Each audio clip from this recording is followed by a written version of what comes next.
अस्सलाम वालेकुम। My name is Mohammad Aamir और आज हम देखेंगे कि सॉफ्टवेयर टेस्टिंग लाइफ साइकिल क्या चीज़ होती है। तो सबसे पहले हमारे पास आ जाता है कि व्हाट इज़ सॉफ्टवेयर टेस्टिंग।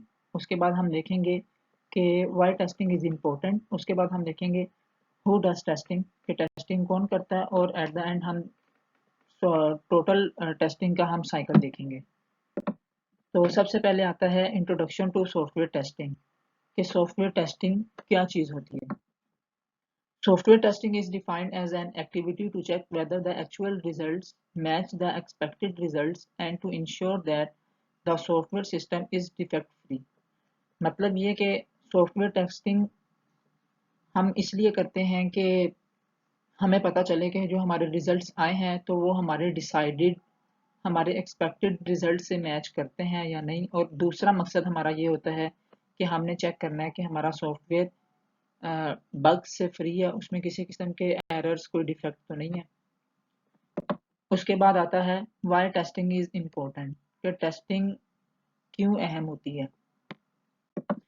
तो जैसा कि हमें पता है, किसी भी चीज़ की हमने अगर वेरिफिकेशन वैलिडेशन करनी हो तो उसके लिए हमें सबसे पहले उसकी टेस्टिंग करनी पड़ती है। उसके थ्रू हमें पता चलता है कि इसमें किस किस्म के एरर्स हैं, किस किस्म के फेलियर्स हैं, किस किस्म के इसमें डिफेक्ट्स हैं। फिर उन चीज़ों को हम देख के हम अपने सॉफ्टवेयर से रिमूव करते हैं, जिसकी वजह से हमारा जो सॉफ्टवेयर होता है वो बहुत अच्छा बन जाता है और उसकी वर्किंग भी और मज़ीद अच्छी हो जाती है। उसके बाद आता है हु डज टेस्टिंग, कि टेस्टिंग करता कौन है। तो इनमें सबसे पहले तो होते हैं सॉफ्टवेयर टेस्टर। उसके बाद आते हैं प्रोजेक्ट मैनेजर। उसके बाद आते हैं एंड यूज़र, जो कि कस्टमर होते हैं। और लास्ट में होते हैं सॉफ्टवेयर डेवलपर, जिन्होंने सॉफ्टवेयर को बनाया होता है। इसके बाद हमारा software testing life cycle start होने लगा है। हम इसमें देखेंगे कि सॉफ्टवेयर टेस्टिंग लाइफ साइकिल होता क्या है। तो सॉफ्टवेयर टेस्टिंग लाइफ साइकिल में 6 बेसिक पॉइंट्स होते हैं। सबसे पहले हम इसकी डेफिनेशन देखेंगे। Software testing life cycle identifies what test activities to carry out and when to accomplish these test activities. तो इसमें यही कहा गया कि हम इस लाइफ साइकिल के थ्रू चेक करते हैं कि किस वक्त हमें किस चीज़ की ज़रूरत है। सबसे पहले हम इसका पॉइंट 1 देखें तो वो है रिक्वायरमेंट्स एनालिसिस। उसके बाद आता है टेस्ट प्लानिंग। उसके बाद टेस्ट केस डेवलपमेंट, फिर इन्वायरमेंट सेटअप, टेस्ट एग्जीक्यूशन, और लास्ट में आता है टेस्ट साइकिल क्लोजर। तो रिक्वायरमेंट एनालिसिस होता क्या है, इसमें हम करते क्या हैं। Quality assurance team understands the requirement. जो क्वालिटी अश्योरेंस की टीम होती है वो कस्टमर से रिक्वायरमेंट्स लेके उनको अच्छे से समझते हैं कि वो क्या बनवाना चाह रहे हैं। उसके बाद test team studies the requirement from a testing point of view. तो जो हमारी टेस्ट टीम होती है वो उन रिक्वायरमेंट्स को मद्देनज़र रखते हुए एक स्टडी क्रिएट करते हैं। उससे वो देखते हैं कि हमने क्या प्रोडक्ट बनानी है। उसके बाद क्वालिटी अश्योरेंस टीम के जो लोग होते हैं वो मुख्तलिफ स्टेक होल्डर्स के साथ मीटिंग्स करते हैं और उनमें जो है उनकी फीडबैक्स लेते हैं, चेक करने के लिए कि जो हम सॉफ्टवेयर तैयार करेंगे वो कैसा बनेगा। और लास्ट में ये जो रिक्वायरमेंट्स होती हैं ये फंक्शनल भी हो सकती हैं और ये नॉन फंक्शनल भी हो सकती हैं।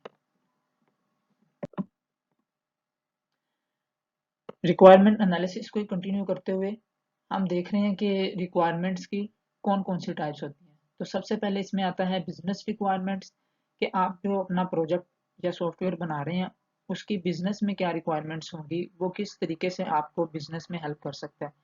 उसके बाद आर्किटेक्चरल रिक्वायरमेंट्स, के वो जो है आपकी जो बिजनेस की बिल्डिंग है या आपकी बिजनेस की शेप को किस तरीके से सॉफ्टवेयर आपको हेल्प कर सकता है। उसके बाद आता है सिस्टम एंड इंटीग्रेशन रिक्वायरमेंट, कि वो जो सॉफ्टवेयर होगा वो आपके सिस्टम में किस तरीके से चलेगा, सिस्टम की क्या रिक्वायरमेंट्स हैं उसको चलाने के लिए। उसके बाद आता है रिक्वायरमेंट एनालिसिस के एंट्री क्राइटेरिया में, एक्टिविटीज़ में और डिलीवरेबल्स में।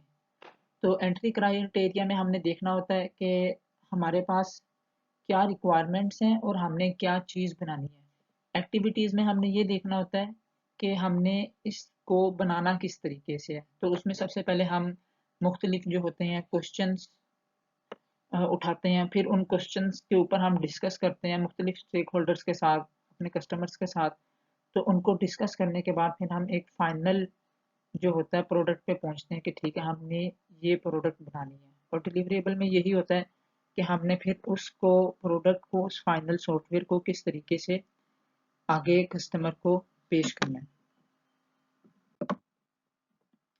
इसके बाद आता है test planning.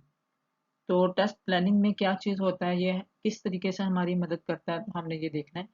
It helps us determine the effect needed to validate the application. People help people outside the team. Test plan guides our thinking. Important aspects are documented in test plan. तो मतलब ये कि test planning में हम देखते हैं कि हमने जो सॉफ्टवेयर को टेस्ट करना है, हमने उसको किस तरीके से करना है, कौन कौन लोग जो हमारा सॉफ्टवेयर होगा उसको टेस्ट करेगा, और इसी तरह से हम मुख्तलिफ चीज़ें देखेंगे। इसमें टेस्ट प्लानिंग में मुख्तलिफ किस्म के टेस्टिंग की टाइप्स बताई गई हैं, जिसमें सबसे पहले है unit test, API testing, integration test, system test, install uninstall test और एजाइल टेस्टिंग।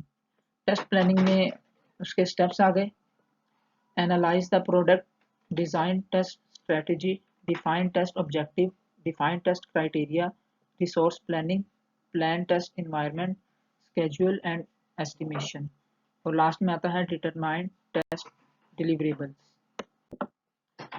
उसके बाद टेस्ट केस का डेवलपमेंट आता है कि हमने टेस्ट केस को किस तरीके से बनाना है।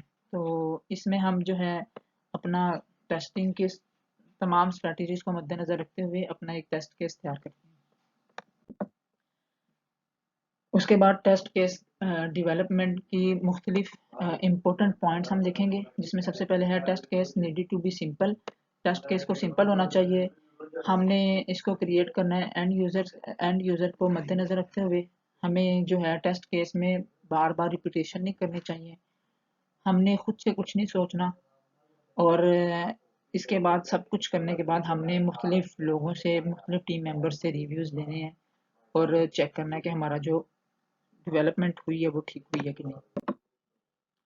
तो उसके बाद टेस्ट इन्वायरमेंट सेटअप आता है कि इन्वायरमेंट को हम किस तरीके से सेट करेंगे। इसका भी वही है कि इसमें हमने देखना है कि हमारे पास टेस्ट प्लान अवेलेबल है कि नहीं है।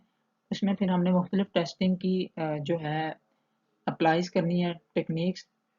उसके बाद एक्टिविटीज़ आती हैं इसकी। तो एक्टिविटीज़ में हमने ये देखना होता है कि हमारे पास सॉफ्टवेयर और हार्डवेयर की कौन कौन सी यानी टाइप्स मौजूद हैं, इस सॉफ्टवेयर ने किस पे चलना है। डिलीवरेबल्स में यही देखना होता है कि एंड पे फिर उस टेस्टिंग का हमारे पास क्या रिजल्ट आया। तो इन्वायरमेंट का सेटअप करने के लिए सबसे पहले हम क्रिएटिंग टेस्ट डाटा को क्रिएट करते हैं, बग रिपोर्टिंग करते हैं, टेस्ट पीसी सेटअप, उसके बाद नेटवर्क देखते हैं, और उसके बाद हम अपने सर्वर को सेटअप करते हैं। Test execution.